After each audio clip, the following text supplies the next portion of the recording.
ආයිබෝවන් කියලා පිළිගන්න අලුත් වගා YouTube channel එකත් එක්ක එකතු වෙලා ඉන්න මගේ යාළුවෝ හැමදෙනාම අද මම ඔයාලට කියලා දෙන්න හදන්නේ කාමරම් කත්තක් කොහොමද ඉක්මනින්ම පැල කරගන්නේ කියලා.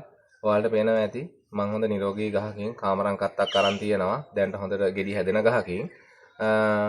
ඔයාලා තෝරගනිද්දී සාමාන්‍යයෙන් ගොඩාක්ම ලා අත්තක් නෙමෙයි සාමාන්‍ය මෝරපු අත්තක් තමයි තෝරගන්න ඕන. මේ ඔයාලට මේක දැක්කම හොඳට තේරුම් ගන්න පුළුවන්. ඉතින් අපි ඉස්සෙල්ලා මේකේ අනවශ්‍ය කොළ ටික අයින් කරගෙන අඟල් 6ක විතර කොටසක් අපි මේකෙන් තෝරගන්නවා අපිට පැල කරන්න. ඉතින් අපි මෙන්න මේ ආකාරයට මේකේ අනවශ්‍ය කොළ ටික කපා ගන්නවා.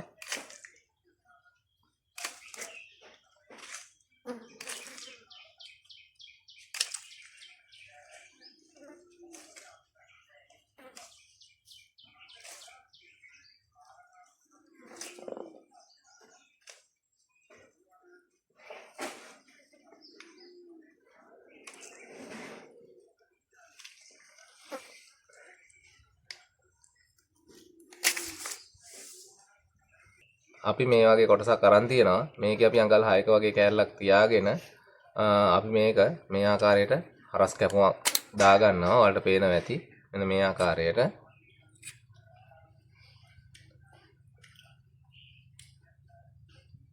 මේක තමයි අපි පැල කරන්න ගන්න කොටස. අපිට මේක පැල කරගන්න තියෙන්නේ. මම ඔයාලට මේක ලික්මන්ට පැල කරගන්න පුළුවන්. වෙළඳ පොලේ ගන්න පුළුවන්. හෝමෝන జాතියක් තියෙනවා. ඉතින් ඔයාලට වෙළඳ පොලේ අතු පැල කරගන්න කියලා ඉල්ලුවාම මම මේකේ නම මාකට් කරන්න කැමති වෙන්නේ නැහැ. ඒක නිසා වෙළඳ පොලේ අතු පැල කරන්න කිව්වහම එක එක జాතියේ වෙළඳ නම් වලින් තියෙනවා හෝමෝන జాති. ඉතින් ඔයාලට ගෙනල්ලා ලින්ක් එකක් පාවිච්චි කරන්න පුළුවන්. ඉතින් මම පෙන්නන්නම් මේක කරන්නේ කොහොමද කියලා. ඉස්සෙල්ලා අපි මේක මේ වගේ වතුර එකේ දාලා තියා ගන්නවා. ඊට පස්සේ මේක පැල කරන්න ගන්න පැකට් එකට මම මේ ආකාරයේ පැකට් එකක් අරන් තියෙනවා. මේක මේ සිදුරු කරලා මොකද මේ ජලය බැහැලා යන්න ඕන නිසා නැත්නම් අපේ මේ අපි පැල කරගන්න අතු කෑල්ල තැම්බිලා කුණු වෙලා යනවා. ඊට පස්සේ අපි මේකට මේ මං සකස් කරගත්තු පස්මාද්‍ය මේකට පුරව ගන්නවා. මෙන්න මේ ආකාරයට ඔයාලා පස්මාද්‍ය පුරව ගන්න.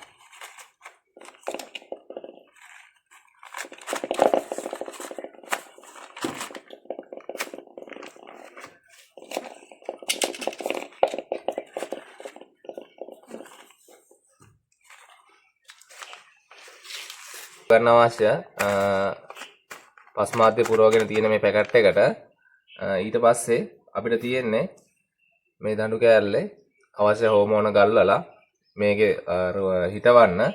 ඉතින් ඒක කරන්නේ මෙන්න මේ ආකාරයට.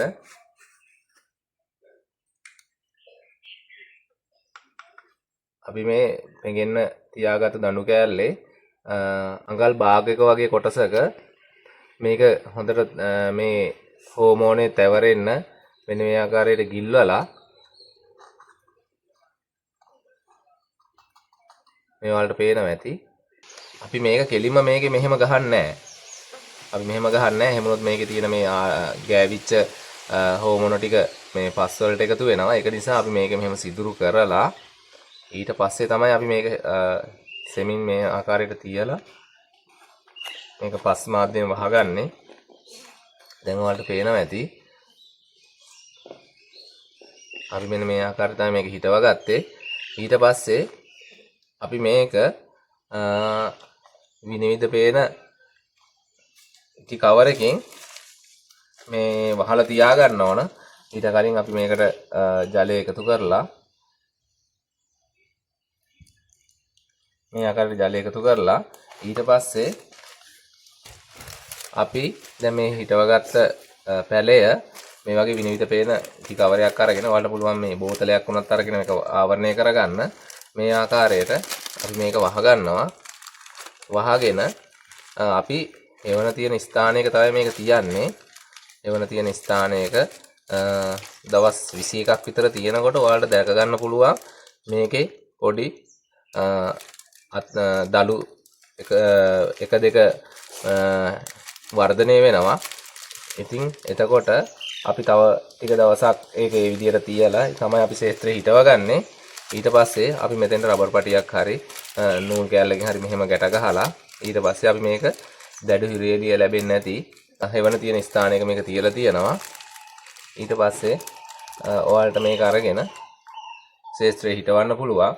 ඉතින් ඔයාලට මේ අතු පැල කරගන්න විශේෂ වාසිය තමයි ඇත්තටම මේ මෞසාකයට සමාන ගතිගුණ තියෙන ශාකයක් ඔයාලට ලබා ගන්න පුළුවන්. ඉක්මනින්ම පළ දරනවා.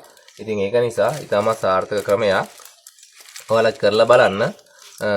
ඉතින් මගේ අලුත් වගා YouTube channel එකත් එකතු වෙන පළවෙනි අවස්ථාව නම් channel එක subscribe කරලා අපිත් එක දිගටම එකතු වෙන්න. වීඩියෝ එක හොඳයි නම් වීඩියෝ එකට like එකක් දාලා ඔයාලගේ අදහස් පහලින් කමෙන්ට් කරන්න.